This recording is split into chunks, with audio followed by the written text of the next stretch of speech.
नमस्कार साथियों, किसान एकेडमी में आप सबका स्वागत है। और साथियों, जियोमॉर्फोलॉजी में हम लोग पृथ्वी की आंतरिक संरचना का अध्ययन कर रहे थे, जिसमें पिछली क्लास तक हमने पृथ्वी की जो आंतरिक परतें हैं उनका क्लासिफिकेशन किया था। और हमने एक बार बताया था आपको कि हम पृथ्वी को 3 परतों में विभक्त करते हैं, मुख्यतः क्रस्ट, मेंटल और कोर। अगर रासायनिक संरचना और संगठन के आधार पर इसका वर्गीकरण करें तो ये शियाल, क्रस्ट को शियाल, मेंटल को शीमा और कोर को हम नीफे परत कहते हैं।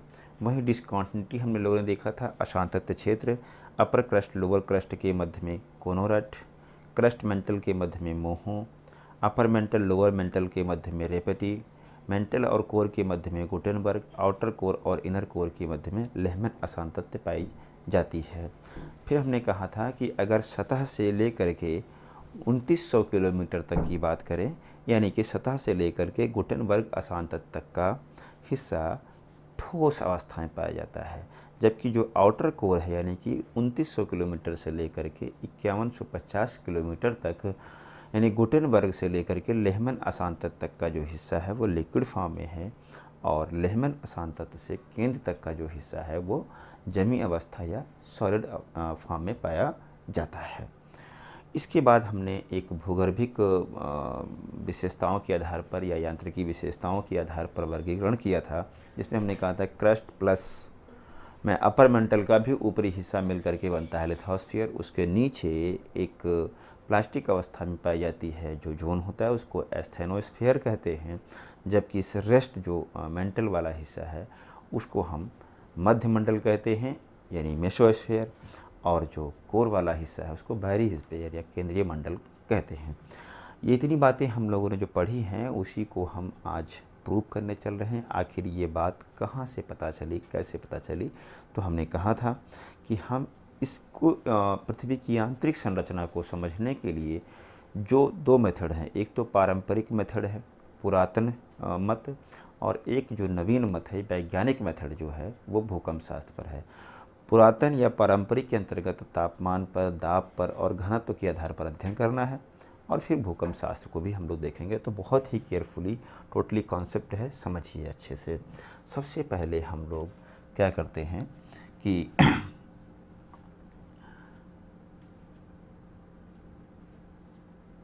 तापमान पर आधारित अध्ययन को देखते हैं।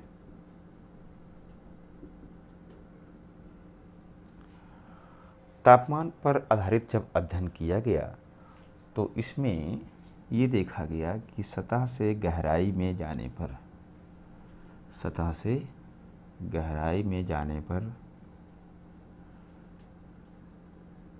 तापमान में वृद्धि होती है, तापमान बढ़ता है। तो प्रश्न उठता है कि किस दर से बढ़ता है? प्रश्न आपका आएगा कि किस दर से बढ़ता है। तो अगर हम इसको देखें तो प्रत्येक 100 मीटर की गहराई में अगर हम जाएंगे तो 2 से 3 डिग्री सेल्सियस टेम्परेचर इंक्रीज होता है।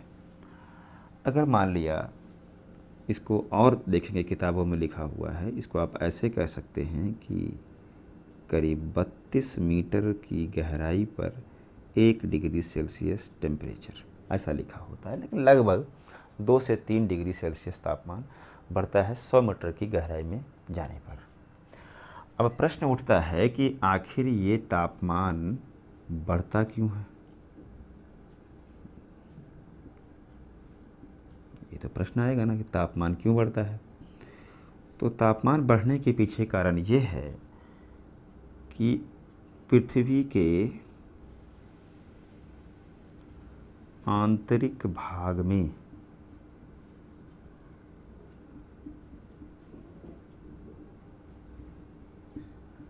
रेडियो सक्रिय, रेडियो एक्टिव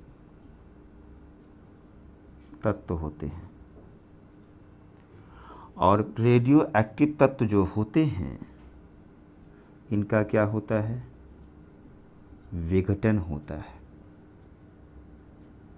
क्योंकि आप जानते हैं कि जो रेडियो एक्टिव तत्व होते हैं उनका गुण ही होता है कि वो स्वतः विघटित होते रहते हैं और उसमें से अल्फ़ा, बीटा, गामा रेस निकालते हैं, यानी कि एनर्जी उसमें से निकलती है और वो एनर्जी हीट में कन्वर्ट हो जाती है, जिसके कारण तापमान में वृद्धि हो जाती है।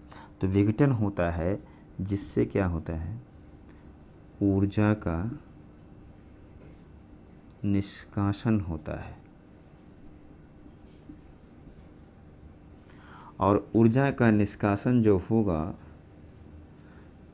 इसका परिवर्तन किसमें होगा, ऊष्मा में परिवर्तन होता है।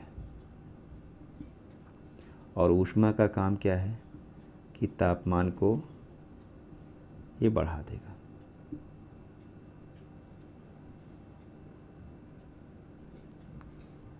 क्लियर?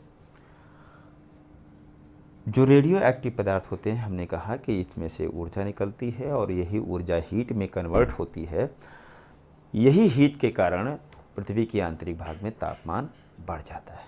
तो हमने क्या देखा इसमें कि हम पहली बात तो ये समझे कि गहराई में जाने पर टेम्परेचर में क्या होती है, वृद्धि होती है।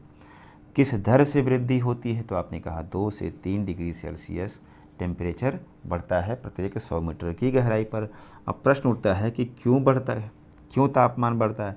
तो आप कहेंगे पृथ्वी के आंतरिक भाग में रेडियो सक्रिय तत्व पाए जाते हैं और इनका क्या होता है, विघटन होता है। ये टूटते रहते हैं और टूटने से अल्फ़ा, बीटा, गामा रेस निकलती है, यानी कि ऊर्जा का निष्कासन होता है। यही ऊर्जा हीट में परिवर्तित हो जाती है, जिसके कारण तापमान में क्या होती है, वृद्धि होती है। इतनी बात समझ में आ गई। अब ध्यान देने वाली बात यह है कि अगर ये बात सही है इस मत के अनुसार, तो फिर हम ये कह सकते हैं कि सपोज दैट हम 100 मीटर की गहराई में चले गए तो कितना बढ़ा, 2 डिग्री सेल्सियस तापमान बढ़ा। 2 या 3 मान लीजिए 100 मीटर गहराई पे गए, लेकिन सपोज करिए कि हम 200 या 300 चले गए, 400 चले गए, 500 चले गए, तो इसी रेट से अगर तापमान बढ़ता ही जाए और हम चले गए 1000 मीटर की गहराई में, यानी कि 1 किलोमीटर चले गए, तो 1 किलोमीटर अगर हम चले जाएंगे तो सोचिए कि जहाँ 100 मीटर पे 2 डिग्री बढ़ रहा है तो 1000 पे कितना हो जाएगा, यानी 1 किलोमीटर पे कितना हो जाएगा। तो तापमान इतना ज़्यादा हो जाएगा कि पृथ्वी के अंदर कोई पदार्थ ठोस अवस्था में रह ही नहीं सकता। जैसे मान लिया हमने कहा कि हम 100 किलोमीटर गए तो कितना टेम्परेचर हो जाएगा, 2000 हो जाएगा ना, 2 से 3000 हो जाएगा। तो क्या इस तापमान पर कोई भी पदार्थ पृथ्वी के आंतरिक भाग में ठोस रह सकता है? नहीं रह सकता है। तो इस मत के अनुसार ये स्पष्ट होता है कि ऊपर का हिस्सा तो इसका ठोस है, क्योंकि देखने से ही लग रहा है ठोस है, लेकिन आंतरिक भाग में क्या है, सब लिक्विड है। इस मत से तो यही स्पष्ट होता है। यानी कि ये हमें तार्किक जानकारी नहीं दे पा रहा है, ये हमें अपूर्ण जानकारी दे रहा है। ऐसा तो बिल्कुल नहीं है कि हम ये कह दें कि नहीं ठीक है, ऊपर का हिस्सा क्रस्ट वाला जो है वो ठोस है, बाकी सब लिक्विड है। लेकिन इस मत से अगर हम बात करें, इससे देखें, तो ये तो हमें कह रहे हैं कि हाँ ठीक है, यहाँ से तरल अवस्था हो जाएगी। तो ये इससे पृथ्वी के आंतरिक संरचना के बारे में हमें संपूर्ण जानकारी नहीं मिल पा रही है। इतनी बात समझ में आ गई। तो फिर जो इसकी कमियां थीं, इसको दूर करने के लिए दूसरा अध्ययन किया गया। दूसरा अध्ययन क्या है, वो है दाब पर आधारित अध्ययन।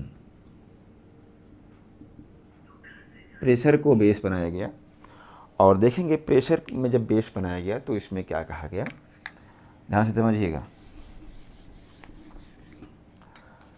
कि गहराई में जाने पर दाब में भी क्या होती है, वृद्धि होती है।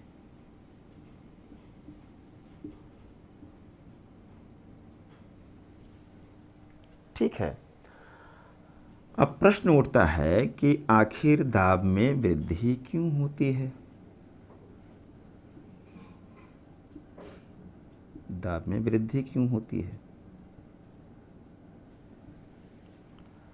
ये तो प्रश्न आएगा। तो इसके पीछे कारण क्या है, इसको बहुत ध्यान समझिएगा। इसका दो कारण है। गहराई में जाने पर एक तो क्या होगा कि जो ऊपर की परतें हैं, जैसे जैसे हम गहराई में जाएंगे तो ऊपर की परतों के द्वारा लगाए गए भार में क्या होगी? वृद्धि होगी। तो ऊपर की परतों के द्वारा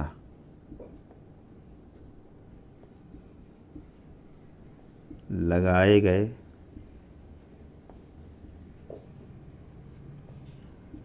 भार में वृद्धि होता है। क्योंकि आप जानते हैं कि प्रेशर क्या होता है। प्रेशर को हम कहते हैं F/A, प्रति इकाई क्षेत्र में लगने वाला बल।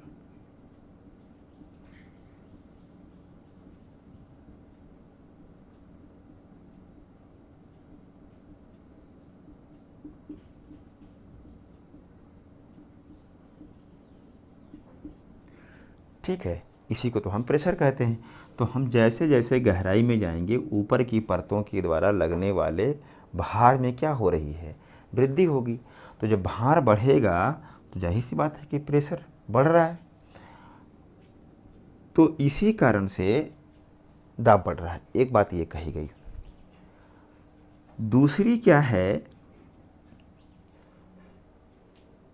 आप दाब को, भार को बढ़ा के कितना दाब बढ़ाएंगे? कहीं तो उसकी एक सीमा होगी कि उसके बाद वो नहीं बढ़ेगा दाब। तो फिर इसमें एक नवीन मत जुड़ा। ये तो पुरातन मत हो गया, ये पुरातन मत है। नवीन मत ये आया कि जैसे जैसे हम गहराई में जाते हैं तो अधिक भारिता वाले तत्वों की मात्रा बढ़ती जाती है। जैसे आप पृथ्वी के केंद्र में देखिए, चुंबकत्व का गुण पाया जाता है। इसका मतलब ये है, इससे यह स्पष्ट होता है कि इसमें लोहा है, लोहा है, निकेल है, इस तरह की प्रॉपर्टी इसमें पाई जाती है। तो लोहा क्या है? ये अधिक भारी है, अधिक डेंस है, उसके घनत्व बहुत ज़्यादा है। और जाहिर सी बात है कि वो अपने आप में भारी तत्व है, जिसके कारण क्या होगा कि और ज़्यादा दाब बढ़ जाएगा। तो देखिएगा, हम ये कह सकते हैं कि गहराई में जाने पर जो तत्व हैं, तत्वों की भारिता में वृद्धि होती है। ये दो चीज़ें हैं। ये क्या है? ये नवीन मत है। इतनी बात समझ में आई? यानी इन दो चीज़ों के कारण, एक तो ऊपर की परतों के द्वारा लगाए गए भार में वृद्धि होती है, और दूसरी चीज़ क्या होती है, जैसे जैसे हम गहराई में जाएंगे भारी तत्व, ये पदार्थ हमको मिलते जाएंगे और हल्के पदार्थ जो हैं वो कम होते जाएंगे। जैसे देखिए, सिलिका, एल्यूमिनियम, सिलिका, एल्यूमिनियम, चाहे मैग्नीशियम, ऊपर आपको मिला था क्रस्ट और मेंटिल में, लेकिन कोर में जैसे आप पहुँचे वहाँ पर हमने कहा निफे। तो इसका मतलब यह है कि सिलिका घटती जा रही है और आयरन की मात्रा, लोहे की मात्रा क्या हो रही है? बढ़ती जा रही है। तो इसके कारण ये दाब बढ़ता है। एक बात ये समझ में आपको समझ में आ गई होगी। अब यहाँ पर कुछ फार्मूले हैं, उसको आप समझाने का प्रयास हम करेंगे। एक फार्मूला है कि प्रेशर का मेल्टिंग पॉइंट से या बॉइलिंग पॉइंट से डायरेक्ट रिलेशन होता है। हिंदी में इसको आप गलनांक कह सकते हैं। गलनांक, मेल्टिंग पॉइंट बोला जाता है। मेल्टिंग पॉइंट क्या होता है इसको समझिए। जैसे मान लिया हमने कहा कि ये मार्कर है, ये मार्कर 60 डिग्री टेम्परेचर पर पिघलती है। तो जो 60 डिग्री है सेल्सियस, ये इसका मेल्टिंग पॉइंट होगा। 60 डिग्री सेंटीग्रेड पे अगर ये मार्कर पिघल रही है, इसका मतलब 60 डिग्री सेल्सियस क्या है, इसका मेल्टिंग पॉइंट है, इसका गलनांक है। पानी है, इसे पानी को हमने कहा कि 100 डिग्री सेल्सियस पहुंच जाएगा तो पानी खौलने लगेगा, बॉइलिंग होना शुरू हो जाएगा। तो वो क्या है, उसका बॉइलिंग पॉइंट है 100 डिग्री। तो ध्यान दीजिएगा कि अगर हमें गलनांक को बढ़ाना है, मेल्टिंग पॉइंट को बढ़ाना है या बॉइलिंग पॉइंट को बढ़ाना है, तो हमें क्या करना पड़ेगा, प्रेशर को बढ़ाना पड़ेगा। भाई देखिए, अब हमें करना क्या है कि हम किसी वस्तु को पिघलने से रोकना चाहते हैं। तो एक तो तरीका यह है कि उसको ले जा करके फ्रिज में रख दीजिए, तो वस्तु नहीं पिघलेगी, टेम्परेचर इतना कम कर दीजिए। एक तरीका यह है कि आप क्या करिए, प्रेशर को इतना बढ़ा दीजिए कि प्रेशर जब बढ़ता है तो उसका जो मेल्टिंग पॉइंट है, जैसे हमने कहा कि 60 डिग्री इसका मेल्टिंग पॉइंट है, लेकिन अगर प्रेशर बढ़ा दें, दाब बढ़ा दें, तो इसका मेल्टिंग पॉइंट हो सकता है 70 डिग्री हो जाए। तो फिर 60 डिग्री पर ये नहीं पिघलेगा, फिर ये मेल्टिंग पॉइंट बढ़ गया इसका, फिर ये 70 पर पिघलेगा। यानी कि मेल्टिंग पॉइंट को बढ़ाने के लिए हमें क्या करना पड़ेगा, प्रेशर को बढ़ाना पड़ेगा। यानी प्रेशर बढ़ेगा तो मेल्टिंग पॉइंट बढ़ेगा। ये बात समझ में आ रही है? तो अब आप देखिएगा ध्यान से, गहराई में जा रहे हैं तो प्रेशर बढ़ता जा रहा है, और इस मत के अनुसार टेम्परेचर बढ़ रहा है, तो इसके अनुसार तो यहीं से लिक्विड होना चाहिए, लेकिन ऐसा होता नहीं है। तो इसका अध्ययन जब दाब पर किया गया तो इससे ये पता चला, देखिएगा ध्यान से,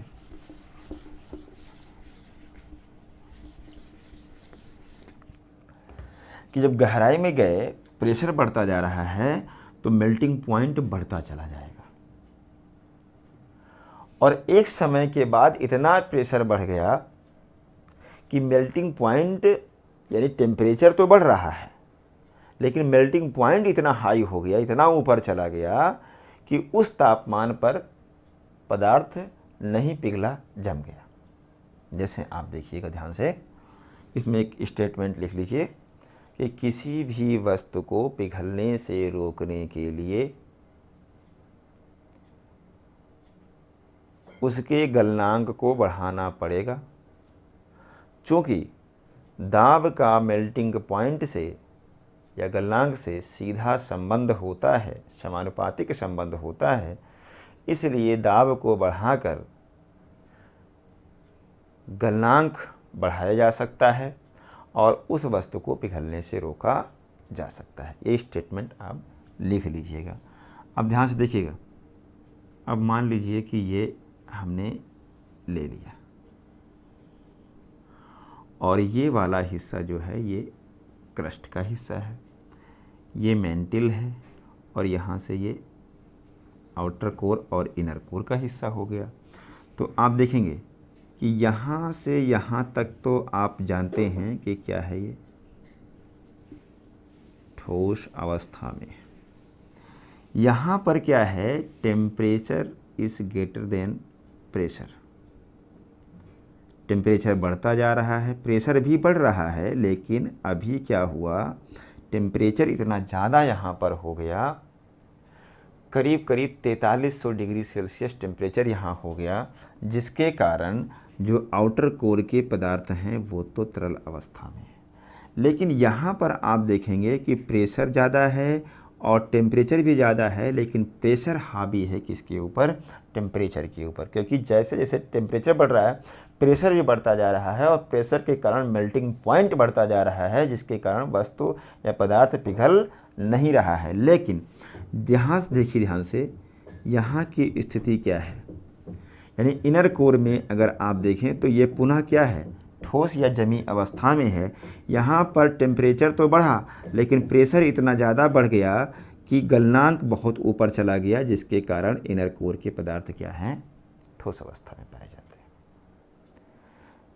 यानी कि इससे क्या निष्कर्ष निकलता है कि जब हम गहराई में जाते हैं तो दाब बढ़ता है, और दाब का चूँकि गलनांक से सीधा संबंध होता है, इसलिए एक समय के बाद दाब इतना ज़्यादा हो जाता है कि टेम्परेचर बढ़ने के बावजूद पदार्थ पिघल नहीं पाता, वो जमी अवस्था में पाया जाता है। तो ध्यान दीजिएगा, ये सब अज्यूम किया गया है, कोई अंदर जाकर के देखा नहीं है। अभी इस पर हम और अध्ययन जब करेंगे भूकंप शास्त्र पर, तब पता चलेगा कि हाँ कहाँ से क्या चीज़ें हैं। अभी हम ये सब सीमा जो बता रहे हैं कि यहाँ से ये है, यहाँ से ठोस है, यहाँ से लिक्विड है, ये तो भूकंप शास्त्र के आधार पर ही निकला है। यहाँ तो ये मान लिया गया था कि कुछ दृढ़ होगा फिर सब लिक्विड होगा। यहाँ पर ये मान लिया गया कि ठीक है ऊपर ठोस है, बीच में कहीं तरल होगा, फिर यहाँ पे क्या कहते हैं कि ठोस है। तो ये सब अभी प्रमाणिक जानकारी इससे नहीं हो पा रही है। तो कहने का आशय ये है कि दाब के आधार पर हमें ये पता चला कि गहराई में जाने पर अत्यधिक प्रेशर बढ़ जाने के कारण पदार्थ जमी अवस्था में पाए जाते हैं।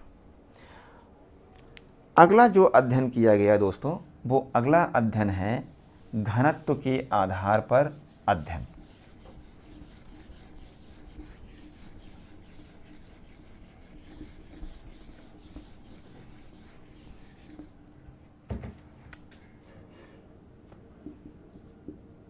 घनत्व के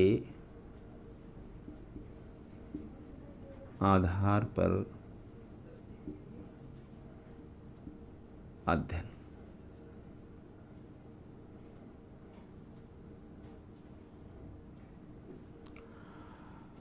देखिएगा कि अगर हम इस क्रस्ट को ले लें तो इसका जो घनत्व है वो 2.8 से लेकर के 3.5 तक ग्राम प्रति घन सेंटीमीटर पाया जाता है। जबकि अगर हम एवरेज इसकी डेंसिटी देखें तो कितना है, 5.5 ग्राम प्रति घन सेंटीमीटर। ये इसका एवरेज है पृथ्वी का।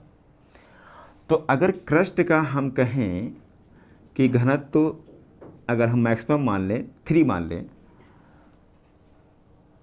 और औसत 5.5 है, इससे तो यही स्पष्ट हो रहा है कि हम अगर गहराई में जाते हैं तो डेंसिटी क्या हो रही है, घनत्व में क्या हो रहा है, वृद्धि हो रहा है। भाई जब औसत ही अधिक है क्रस्ट से तो इसका मतलब गहराई में जाने पर घनत्व क्या हो रहा है, बढ़ रहा है। अब ये प्रश्न उठता है कि घनत्व आखिर बढ़ क्यों रहा है, घनत्व क्यों बढ़ रहा है। तो इसकी 2 चीज़ें हैं, ध्यान दीजिएगा दोस्तों। एक होता है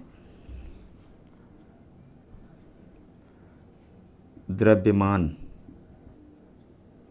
यानी मास, और एक होता है आयतन यानी कि वॉल्यूम।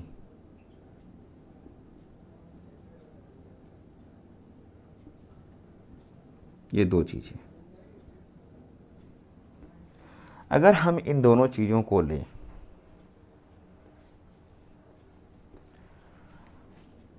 हम इसमें रिलेशन बनाने की कोशिश करें तो द्रव्यमान का घनत्व से डेंसिटी से समानुपातिक संबंध होगा। कब, जब हम आयतन को क्या कर दें, आयतन को हम क्या कर दें, कांस्टेंट कर दें।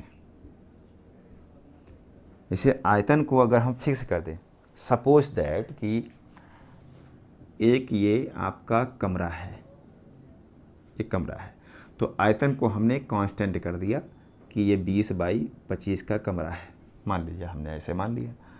अब इसमें 5 लोग रह रहे हैं, यानी मास कितना हमने किया, 5 किया।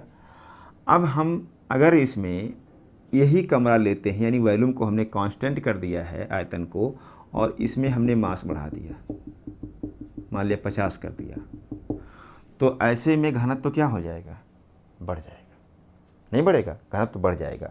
तो कहने का मतलब कि द्रव्यमान के साथ डेंसिटी का सीधा संबंध होता है जब हम वॉल्यूम को कांस्टेंट करते हैं। वहीं दूसरी चीज़ अगर देखिएगा तो आयतन के साथ डेंसिटी का इन्वर्स रिलेशन होता है कब? जब हम मास को क्या कर दें, कांस्टेंट कर दें। मास को अगर कांस्टेंट कर देंगे तो आयतन के साथ डेंसिटी का क्या होता है, समानुपाती संबंध होता है। जैसे मान लिया हमने कहा कि एक कमरा ले लीजिए, ये कमरा हमने ले लिया 25 बाई 20 का, ठीक है, और कांस्टेंट किसको करना है, मास को करना है। यानी 5 लोग हमने रख दिया इसमें, 10 लोग रख दिया, तो 10 लोगों पर कुछ डेंसिटी तो होगी ही। अब अगर हम इस कमरे को बढ़ा दें, यानी मास उतना ही रखेंगे और वॉल्यूम को क्या करें, बढ़ाएं, तो वॉल्यूम अगर बढ़ेगा तो डेंसिटी, अब मास हमने कांस्टेंट किया हुआ है तो डेंसिटी क्या हो जाएगी, घट जाएगी। यानी जब मास को हम कांस्टेंट कर देंगे, वॉल्यूम को घटाए बढ़ाएंगे, तो फिर डेंसिटी में भी अंतर देखने को मिलेगा। अर्थात मास को यानी द्रव्यमान को कांस्टेंट करने पर आयतन के साथ घनत्व का इन्वर्स रिलेशन बनता है, उल्टा संबंध होता है। आयतन बढ़ेगा तो घनत्व घटेगा। इतनी बात समझ में आ रही है? अब इस पर आप आ जाइए, ध्यान से देखिएगा। हमने कहा कि घनत्व क्यों बढ़ रहा है, तो 2 चीज़ें हैं। गहराई में जाने पर, गहराई में जाने पर क्या हो रहा है, जैसे जैसे ऊपर से नीचे की ओर जा रहे हैं द्रव्यमान क्या हो रहा है, बढ़ता जा रहा है। द्रव्यमान क्या हो रहा है, बढ़ता जा रहा है। और द्रव्यमान बढ़ेगा तो डेंसिटी क्या होगी, बढ़ती जाएगी। यानी कि गहराई में जाने पर द्रव्यमान में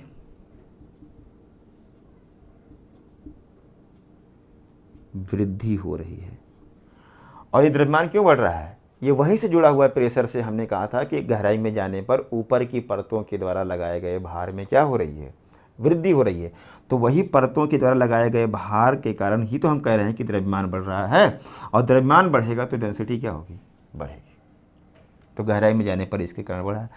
लेकिन एक चीज़ यहाँ पर ये भी है कि कितना, भाई हर चीज़ की अपनी एक इलास्टिक क्षमता होती है, उसको दबा करके कितना घनत्व बढ़ाएंगे। अगर उसकी इलास्टिक क्षमता से ज़्यादा उसको दबा देंगे या खींच देंगे तो वो क्या हो जाएगी, क्रैक हो जाएगी, टूट जाएगी। तो इसके कारण एक निश्चित समय तक तो बढ़ता है, लेकिन उसके बाद नहीं बढ़ता। यानी कि ये भी क्या है, आपका पुरातन मत है।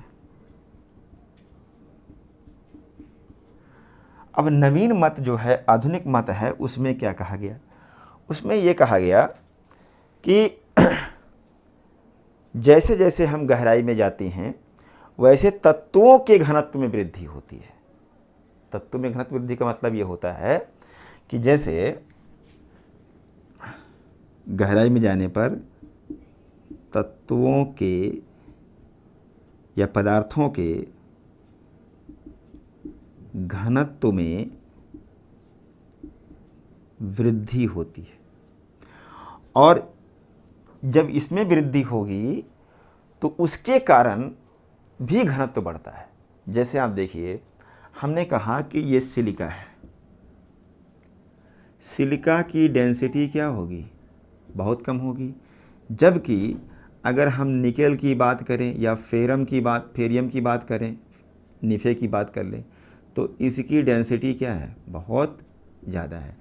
तो जो तत्व हैं गहराई में जाएंगे तो आपको भारी तत्व मिल रहे हैं, यानी अधिक घनत्व वाले तत्व मिलते जा रहे हैं, जिसके कारण क्या होगा, घनत्व में वृद्धि होगी।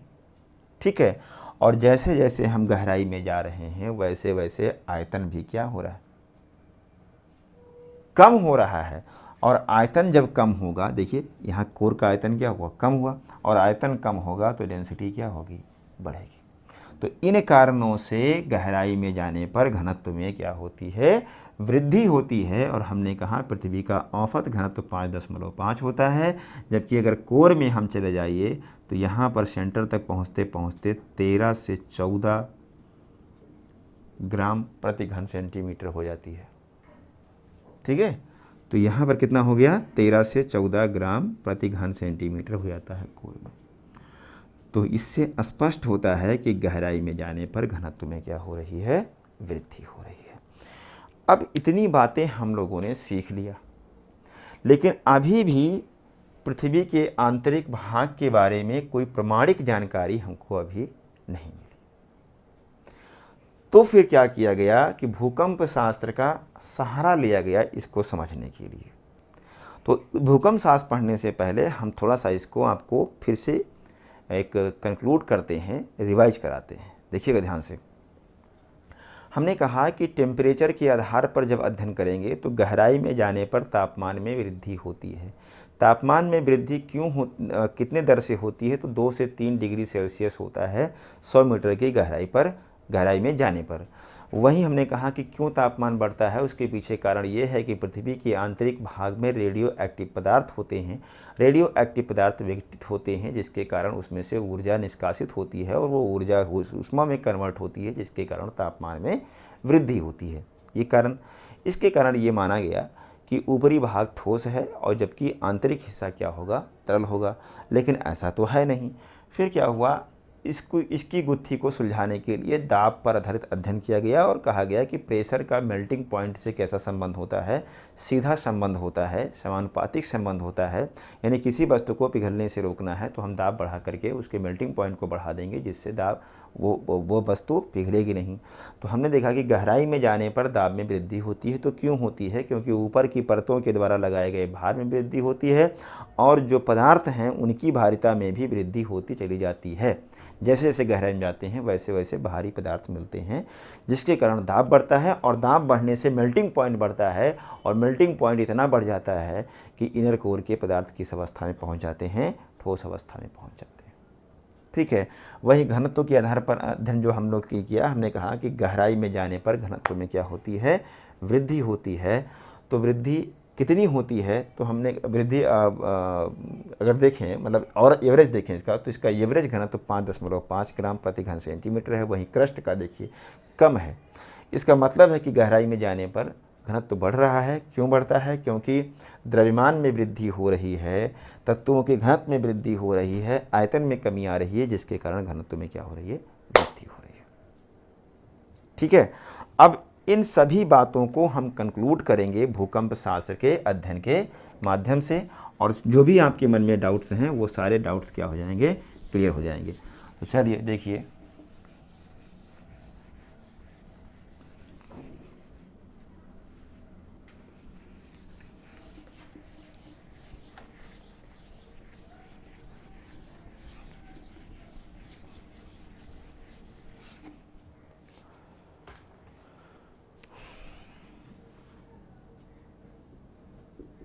भूकंप शास्त्र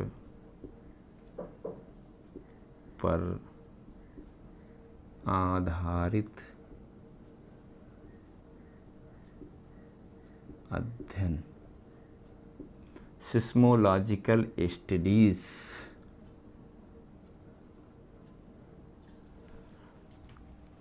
पहले देखिए भूकंप शास्त्र के बारे में हम बता दें आपको कि हमें भूकंप शास्त्र नहीं पढ़ना है। भूकंप तो एक सेपरेट टॉपिक होगी, उस टॉपिक को हम जब भूकंप आएगा तब डिटेल में समझेंगे।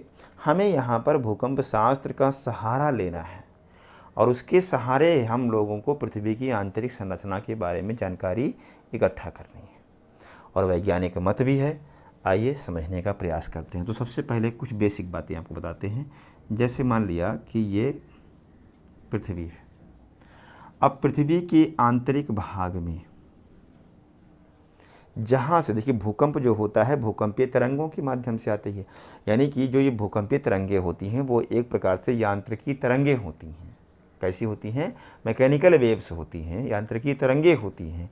क्योंकि आप देखेंगे कि जहाँ पर भी ऊर्जा होगी, हॉट स्पॉट होगा, वहाँ से एनर्जी जनरेट होकर के वो बाहर निकलने की कोशिश करेगी।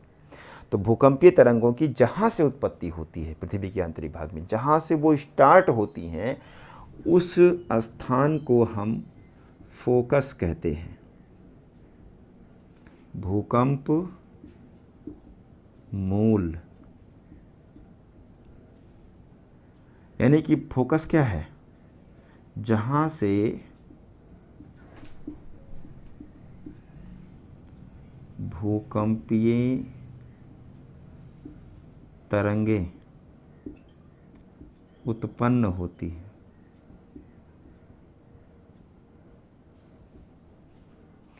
अब ध्यान दीजिएगा कि जहाँ से भूकंपीय तरंग स्टार्ट होगी फिर सीधे वो सतह पर जाएगी। सीधे कहाँ जाएगी? सतह पर। और सतह का वह स्थान जहाँ सबसे पहले भूकंपीय तरंगें पहुँचती हैं उसको हम कहते हैं एपी सेंटर, यानी आधि केंद्र, एपीसेंटर। तो एपीसेंटर क्या है? हम ये कह सकते हैं भूकंप मूल से पृथ्वी की सतह की वह न्यूनतम दूरी, यही तो दूरी है, वह न्यूनतम दूरी जहाँ सबसे पहले कंपन होता है या भूकंपीय तरंगें पहुँचती हैं उसे हम कहते हैं अधिकेंद्र। यानी कि इसको हम क्या कहेंगे? भूकंप मूल से सतह की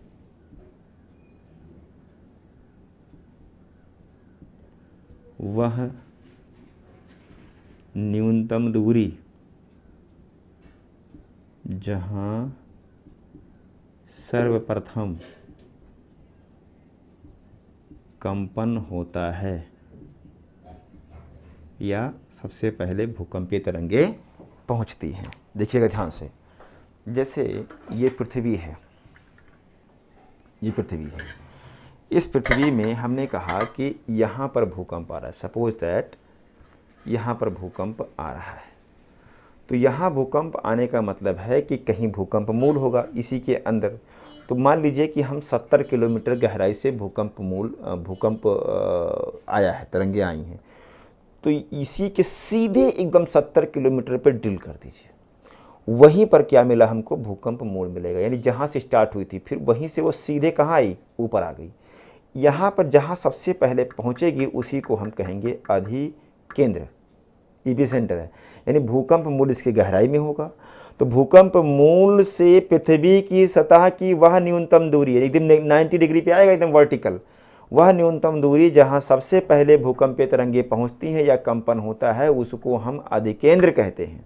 और जब अधिकेंद्र पहुँच जाएंगी फिर यहीं से सिस्मिक जो वेव हैं वो ऐसे ऐसे ऐसे फैलना शुरू करेंगी। और हमने कहा इतने एरिया में फैल गई, ऐसे ऐसे ऐसे चारों ओर क्या करेंगे? वो फैलना शुरू करेंगी ऐसे।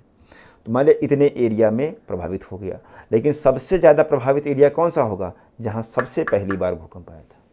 यानी कि जहाँ अधिकेंद्र होगा वहाँ तबाही ज़्यादा होगी, और जैसे जैसे हम दूर बढ़ते जाएंगे अधिकेंद्र से वैसे वैसे भूकंप की तीव्रता क्या होती जाएगी? कम होती जाएगी। क्लियर? तो देखिए, जो भूकंपीय तरंगें होती हैं वो दोस्तों 3 प्रकार की होती हैं। इनको पहले इनकी विशेषताओं को बड़े अच्छे से समझ लीजिए, फिर 2 मिनट में आपको हम समझा देंगे कि कैसे इसका अंदर की बातें, जानकारी हमको प्राप्त हुई। तो हम देखिए, सिस्मिक वेव, भूकंपीय तरंगें।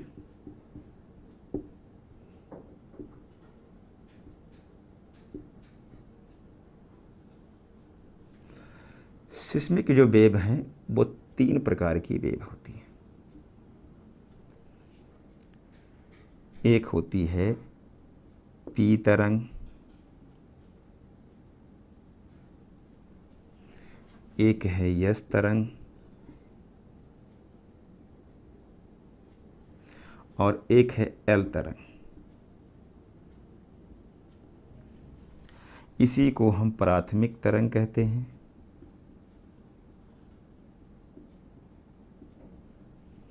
इसको द्वितीयक तरंग कहते हैं,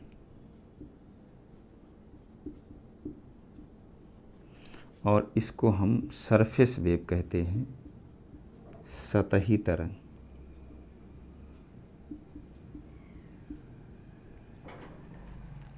ठीक है, ध्यान दीजिएगा कि जो पी तरंग है या एस तरंग है, ये तरंगें पृथ्वी के शरीर में चलती हैं, यानी कि बॉडी में चलती हैं, अंदर की ओर चलती हैं, जिसलिए इनको हम पिंड तरंग या बॉडी वेव कहते हैं।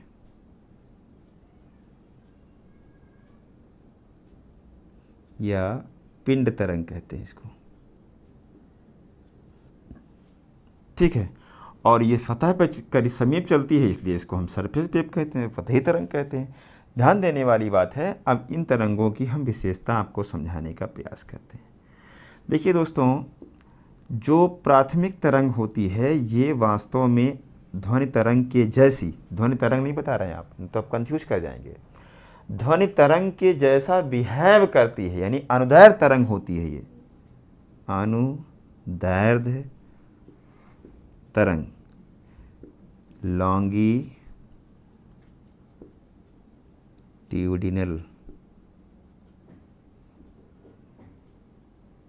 वेव्स होती है ये।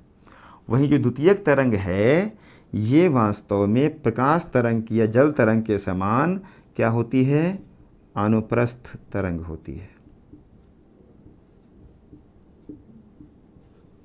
यानी ट्रांसवर्स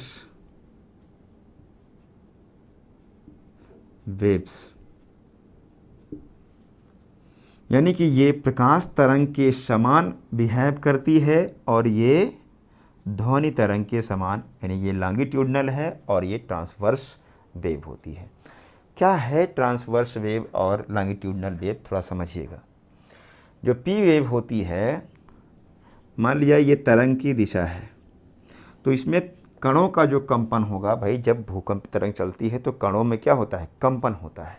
कणों में जो अंदर पृथ्वी के कण हैं उसमें क्या होगा, कंपन होगा। तो इसमें जो कणों का कंपन होता है वो तरंग की दिशा के क्या होता है,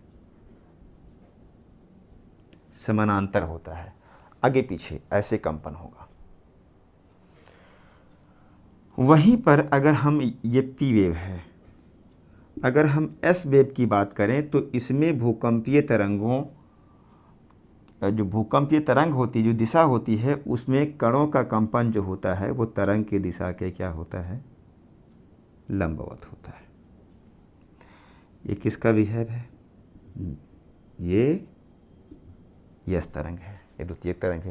यानी द्वितीयक तरंग में कणों का कंपन तरंग की दिशा की लंबवत होता है, वर्टिकल होता है, जबकि पी तरंग जो होती है इसमें कणों का कंपन तरंग की दिशा के समानांतर होता है, पैरेलल होता है। इतनी बात समझ में आ गई। तो जब ये पैरेलल होगा तो इसका जो वेग होगा, जो वेलोसिटी हो गया, स्पीड आप कह सकते हैं, स्पीड कह लीजिए या वेलोसिटी कह लीजिए, चलिए स्पीड ही लिख देते हैं, गति लिख देते हैं। जो इसकी स्पीड होगी वो बहुत ज़्यादा होगी, क्योंकि ये क्या हो रहा है, ये तरंग की दिशा के समानांतर गति कर रहा है तो बहुत तेज़ी से चलेगी।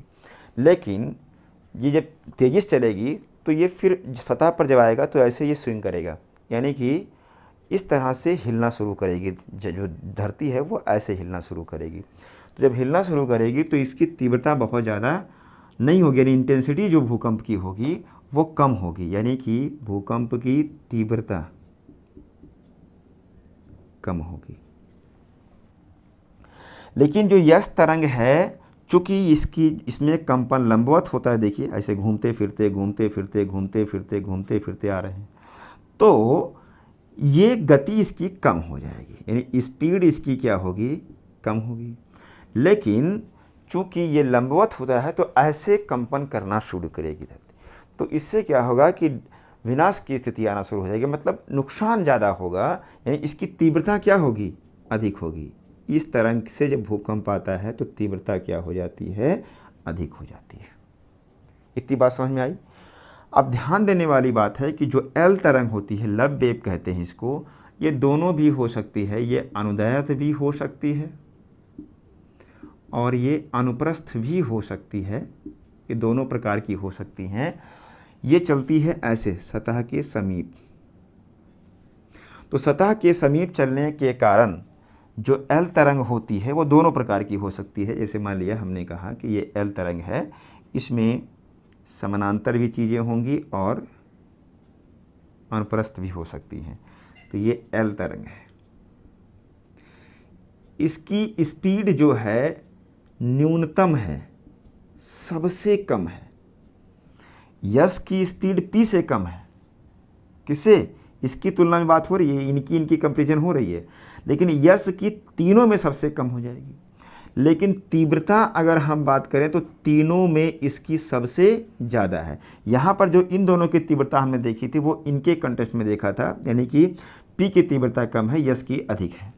लेकिन अगर हम तीनों की बात करें तो सबसे अधिक किसकी है, तो आप कहेंगे एल की है। इसको आप ऐसे भी लिख सकते हैं कि अगर हम तीव्रता की बात करें, पहले स्पीड कर देते हैं, स्पीड की बात करें तो पी तरंग की सबसे ज़्यादा, फिर यस तरंग की, और फिर क्या होगी, एल तरंग की। ये स्पीड की स्थिति है। अगर हम तीव्रता की बात करें,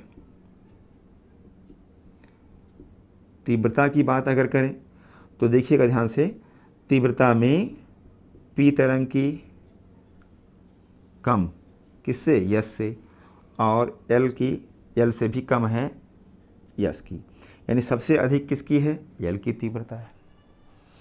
तो कुल मिलाकर के हमने इसमें ये समझा कि जो ये तरंगे होती हैं, ये यांत्रिकी तरंगे होती हैं, और जिसमें पी तरंग जो होती है, यस तरंग जो होती है, पिंड तरंग होती हैं, ये बॉडी में चलती हैं, पृथ्वी के आंतरिक भाग में चलती हैं, जबकि जो यल तरंग होती है वो सतह के समीप चलती है, इसलिए इसको हम सतही तरंग भी कह देते हैं।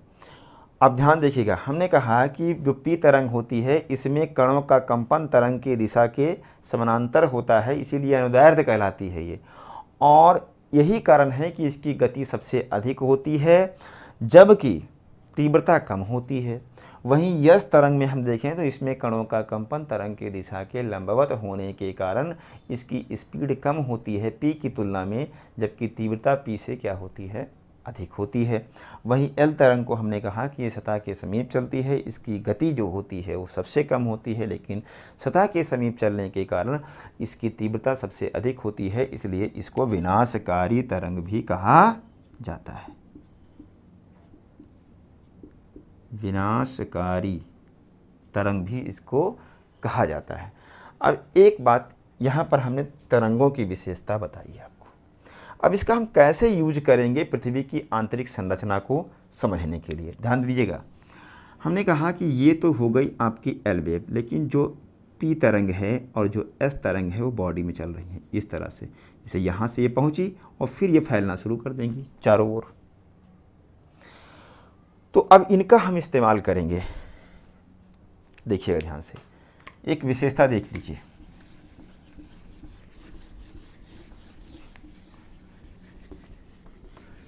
सब चीज़ नोट करते रहिएगा आप।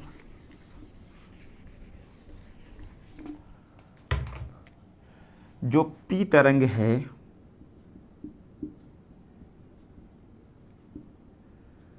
ये चाहे ठोस हो, सॉलिड हो, चाहे तरल हो, और चाहे गैसीय अवस्था हो, सब जगह ये क्या कर सकती है, ये गमन कर सकती है, सब जगह जा सकती है, चल सकती है। लेकिन जो एस तरंग है, जो एस तरंग है, ये केवल और केवल कहाँ चल सकती है, ठोस में गमन करती है, लिक्विड गैस में ये चल नहीं सकती, ये इस तरंग गायब हो जाएगी, इसका गुण है ये। ठीक है, तो जब भूकंप शास्त्र के माध्यम से पृथ्वी की आंतरिक संरचना को समझने का प्रयास किया गया, तो अब आप इस डायग्राम पे आइए, ध्यान से देखिएगा। इसमें हमने जो ब्लैक कलर है, ब्लैक को हमने पी तरंग दिखाया है, और जो रेड है उसको हमने एस तरंग दिखाया है। क्योंकि यही बॉडी वेव है तो इनको हम लेकर के चलते हैं। आप चलते जाइए, यहाँ मान लीजिए कहीं पर भूकंप मूल रहा होगा, यहाँ से पहुँचा, तो ये क्या हो गया, ये आपका अधिकेंद्र है। ये क्या है, अधिकेंद्र है। तो अधिकेंद्र पर पहले पहुँचेगी तरंग, फिर उसी के बाद फैलना शुरू करेगी, यानी अधिकेंद्र से पृथ्वी के आंतरिक भाग में चलने वाली तरंगें ये हैं बॉडी वेव पी और एस। अब ध्यान से देखिएगा, जो ये वाला हिस्सा बना हुआ है ये वास्तव में क्या है, ये वास्तव में गुटेनबर्ग है।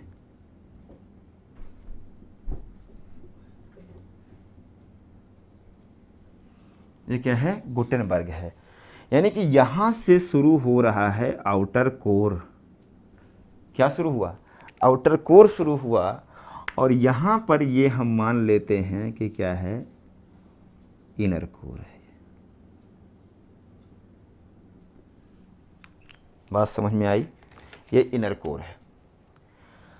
तो जब भूकंपीय तरंगों के माध्यम से अध्ययन किया गया तो ये देखा गया कि 2900 किलोमीटर की गहराई तक पी और यस तरंग दोनों पाई गई। कहाँ तक? 2900 किलोमीटर तक पी और एस दोनों तरंग पाई गई। लेकिन इसके बाद मतलब इसके नीचे केवल पी मिली, यस क्या हो गई? विलुप्त हो गई। यस क्या हो गई? विलुप्त हो गई। और आपको हमने क्या कहा कि यस केवल कहाँ चल सकती है? ठोस में। तो इससे ये प्रमाणित होता है कि क्रस्ट और मेंटल का जो हिस्सा है वो क्या है? ठोस अवस्था में है, तभी पी और यस दोनों यहाँ पर पाई जाती हैं। लेकिन 2900 किलोमीटर के बाद जब यस तरंग विलुप्त हुई तो इससे यह प्रमाणित होता है कि आगे तरल अवस्था है। ये बात प्रमाणित हुई। तो जो ये 2900 किलोमीटर की दूरी गहराई है, यहीं पर एक आसान तथ्य बन गया जिसको हम कहते हैं गुटेनबर्ग। ये गुटेनबर्ग अब आया। तो हर चीज़ कैसे हुआ है उसके पीछे कारण है।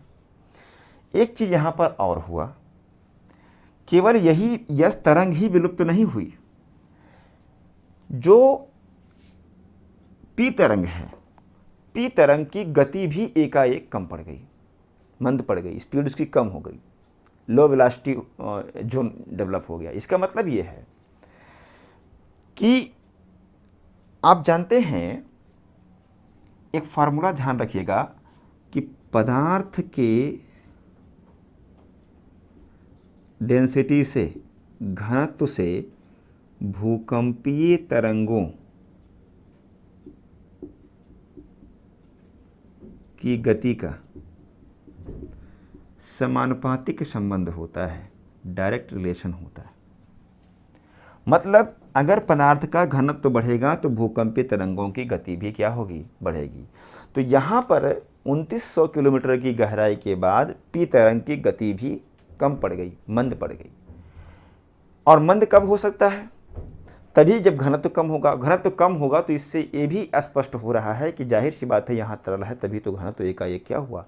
कम हो गया। तो दो घटनाएं हुई, एक तो यस तरंग गायब हो गई और पी तरंग की गति में कमी आ गई 2900 किलोमीटर के बाद, और यहीं से हमने मान लिया कि ये तरल अवस्था पाई जाती है। ये कन्फर्म हुआ। अब ध्यान दीजिएगा, जब ये आसान तथ्य का निर्माण हो गया गुटेनबर्ग का, एक चीज़ और हुआ। चलो भाई मान लेते हैं कि यहाँ पे तरल है, लेकिन ये कैसे प्रमाणित होगा? ये कैसे प्रमाणित होगा कि इनर कोर की पदार्थ ठोस अवस्था में है? ये कैसे मालूम चला? तो इसके लिए क्या हुआ कि जैसे ही 5150 किलोमीटर तक, अब आगे तो यस तो जाएगी नहीं, पी ही जाएगी। तो पी तरंग यहाँ पर थी और पी तरंग की जो गति है, गति अचानक क्या हुई? बढ़ गई। अचानक गति बढ़ी। और अचानक गति तब बढ़ती है जब घनत्व तो क्या हो? बहुत ज़्यादा हो। यही तो बात होगी ना, जब घनत्व तो बहुत ज़्यादा होगा तभी तो गति अचानक क्या होगी? बढ़ेगी। तो 5150 किलोमीटर के बाद पी तरंग की गति में एकाएक वृद्धि से यह भी प्रमाणित होता है कि इनर कोर के पदार्थ अत्यधिक दाब के कारण क्या हैं? जमी हुई अवस्था में पाए जाते हैं। ये भी बात क्या हो गई? प्रमाणित हो गया। और यहीं पर एक आसान तथ्य का और निर्माण हो गया जिसको हम क्या कहते हैं? लहमन कहते हैं। बात समझ में आ रही है? लहमन बन गया यहाँ पर। तो ये ठोस तरल और तरल, ठोस तरल ठोस वाली जो कहानी थी अवस्था के आधार पर, वो गुत्थी हमने सुलझा लिया पी और एस से। क्लियर? अब अगली बात देखिए। अगली बात क्या है? हमें ये समझना होगा कि आपने कहा कि घनत्व के साथ भूकंपीय तरंगों की गति में क्या होता है, वृद्धि होता है। ठीक है, तो हमने बताया था जब अध्ययन घनत्व किया था कि गहराई में जाने पर घनत्व में वृद्धि होती है। ये बात कैसे स्पष्ट हुई? तो वो बात स्पष्ट ऐसे हुई कि जैसे जैसे भूकंपीय तरंगे अंदर की ओर गई, मान लीजिए यही तो सेंटर होगा, केंद्र बिंदु, जैसे जैसे ये तरंग अंदर जा रही है वैसे वैसे अगर हम औसतन वृद्धि की बात करें तो तरंग की गति क्या होती जा रही है, बढ़ती जा रही है। और इससे ये प्रमाणित होता है कि घनत्व बढ़ रहा है, क्योंकि डेंसिटी जब बढ़ेगी तभी क्या होगी, स्पीड बढ़ेगी, तभी क्या होगी, स्पीड बढ़ेगी। तो इससे ये प्रमाणित हुआ जब भूकंपीय तरंगों का अध्ययन हुआ कि अंदर की ओर जैसे जैसे भूकंपीय तरंगें बढ़ रही हैं उनकी गति क्या होती जा रही है, बढ़ती जा रही है। और गति बढ़ने से ये प्रमाणित हो गया कि जाहिर सी बात है डेंसिटी बढ़ रही है। तो एक बात वो भी कंफर्म हो गई कि पृथ्वी के आंतरिक भाग में जाने पर घनत्व में क्या हो रही है, लगातार वृद्धि हो रही है। क्लियर? अब एक बात और है कि पृथ्वी के आंतरिक भाग में रासायनिक संरचना समान है या नहीं समान है। ध्यान दीजिएगा, जो रासायनिक संरचना होती है दोस्तों, हमने कहा था कि हर पदार्थ के अपने अलग अलग घनत्व होते हैं, अलग अलग क्या होते हैं, घनत्व होते हैं। और घनत्व के आधार पर ही भूकंपीय तरंगों की गति या डायरेक्शन तय होता है। जैसे अगर हम कहें कि रासायनिक संरचना और प्लस संगठन समान हो तो जो भूकंपीय तरंगों की चाल है, भूकंपीय तरंगें कैसी होंगी, सीधी होंगी। ये मैं नहीं कहता, ये साइंस कहता है, सीधी होंगी। लेकिन अगर ये क्या हो, असमान हो, अगर ये असमान हो तो भूकंपीय तरंगों की जो गति होगी या चाल होगी, भूकंपीय तरंगों की चाल वक्राकार होगी, कर्व बनाते हुए चलेगी। और भूकंपीय तरंगों की गति को आप देखिए तो ये कर्व बना रही हैं, ये कर्व बनती हुई चल रही हैं, सीधी नहीं चल रही हैं। और इससे ये भी प्रमाणित हो गया कि भूकंप जो पृथ्वी के आंतरिक भाग में जो रासायनिक संरचना है उसमें समानता नहीं है, वो असमान है। क्रस्ट में यानी सियाल, सीमा, निफे वाली जो कहानी है इसको आप यहाँ पर देख सकते हैं। ठीक है, आगे देखिए कि अगर हम इसको ले लें, या अभी एक चीज़ और देख लीजिएगा, ये तो हो गया चाल के आधार पर, ये है 105 डिग्री और ये है 145 डिग्री, कहीं 43 है कहीं 40 है, तो आप एक मोटा मोटा ले लीजिए। ये भी 105 से लेकर के 145 डिग्री है। इस क्षेत्र में भूकंप नहीं है, इसको कहते हैं शैडो जोन, यानी भूकंप छाया क्षेत्र। उसके पीछे कारण क्या है? इसके पीछे कारण यह है कि एक तो जैसे ही आउटर कोर मिला यस तरंग क्या हो गई, विलुप्त हो गई। और दूसरी चीज़ हमने कहा कि जो पी तरंग है वो अब इस तरफ नहीं चलेगी। वो हुआ क्या कि जब जैसे ही यहाँ पर लिक्विड मिलेगा, डेंसिटी घट गई तो उसकी चाल बदल गई और वो चाल सीधी हो गई। वो चाल क्या कर गया, सीधी कर गई तरंग। जब सीधी हो गई तो फिर ये पी तरंग इधर की ओर नहीं आ पाई और इसलिए इतना हिस्सा क्या हुआ, शैडो जोन हो गया। फिर केंद्र से होती हुई जब बाहर ही निकलेगी तो फिर इस तरह से यहाँ आई और इतना हिस्सा क्या होता है, भूकंप छाया क्षेत्र होता है। लेकिन ध्यान दीजिएगा, ये भूकंप छाया क्षेत्र जो है, जो ये भूकंप छाया क्षेत्र है, ये पी वाला भी है, पी भी है इसमें और इसमें एस भी है, पी प्लस एस भूकंप छाया क्षेत्र है ये, पी प्लस एस, दोनों तरंगे यहाँ पर नहीं हैं। लेकिन जो इतना हिस्सा है 145 से 145 तक का। यहाँ पर कौन तरंग गायब है? तो यहाँ पर यस गायब है, यानी कि पी तरंग का अस्तित्व है। तो अगर आपसे कहेगा कि भूकंप छाया क्षेत्र अधिक किसका होता है, तो आप कहेंगे यस का भूकंप छाया क्षेत्र अधिक होता है, क्योंकि ये पूरा का पूरा यहाँ से 105 से लेकर के यहाँ 105 तक इतना हिस्से में यस तरंग नहीं है। जबकि पी तरंग कहाँ से कहाँ नहीं है, तो 105 से लेकर के 145 तक केवल पी तरंग नहीं है। तो भूकंप छाया क्षेत्र यस का क्या होता है? अधिक होता है। एक थोड़ा सा यहाँ पर हम गति देख लेते हैं। देखिए ये जो है ये भूकंप की गति है, भूकंपीय तरंग की ये गति है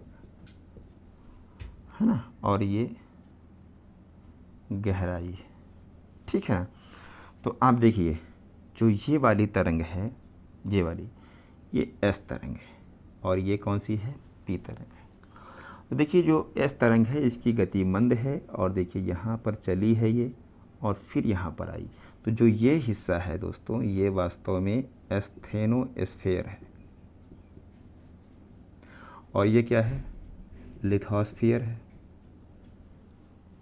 तो जैसे ही ये स्टेनोस्फीयर में आई तो थोड़ा देखिए सीधी कर गई है।